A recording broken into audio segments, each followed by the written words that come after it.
Welcome to passage number 3. And the question we're going to ask ourselves today is, how do I deal with family members that are difficult in my past or in my present?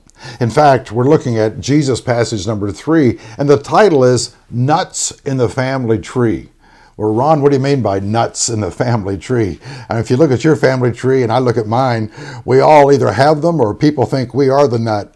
But in reality, in the genealogies given for Jesus in Matthew chapter 1 and in Luke chapter 3, the gospel writers want to go through the history of the birth of Christ and to demonstrate that Christ had legal authority to call himself the Son of David, to be the Messiah, the King of the Jews. And in detailing all that information, there's some very interesting people that are mentioned. Some that are very notable and some that are questionable. I mean, you have people like Abraham, the father of the faith. You have Joshua, the great warrior that led the nation of Israel into victory. But then you have some people whose names have some history to them. You have people like Noah. Even though he was a great saint, Noah got drunk after the flood and did some embarrassing things. You have David, the great king, but the adulterer and murderer. You have women like Rahab, the prostitute.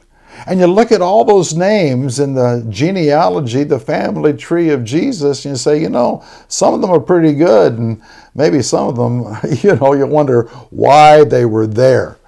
The question, the issue for us is to realize that God in His sovereignty put all those people in the lineage of Jesus to prepare Him to be the God-man, the Son of God, to come to die, to be the perfect person to die on the cross for you and for me. And just as God worked out His purposes through a variety of kinds of people to prepare Christ, God has been involved in your family tree.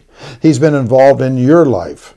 And those people, the good, the bad, and the ugly, that somehow surround you, you need to realize that God is not blind to that, and He knows they are there, and He wants to use them. He wants to use them either as sandpaper to sharpen you, to help you to become the person God wants you to be, or He wants to use them to give you life experiences that will enable you to be better equipped to help others.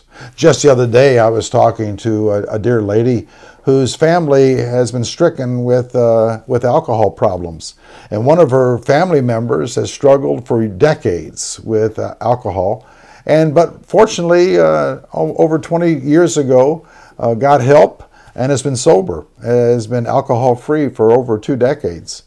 And what it did was it forced her to not only help her loved one, but also got her involved in an organization similar to Alcoholics called Al-Anon, where they help family members and those affected by the alcohol. And as I listened to her tell her story, as I listened to the passion just come from the depths of her being, I thought to myself that family member that had a problem with alcohol helped transform her into a person that has blessed many people in many families because of the experiences that she has gone through. My friends, God used the nuts in Christ's family tree to bring salvation to the world. How does God want to use the nuts in your family tree to fulfill His purposes through you?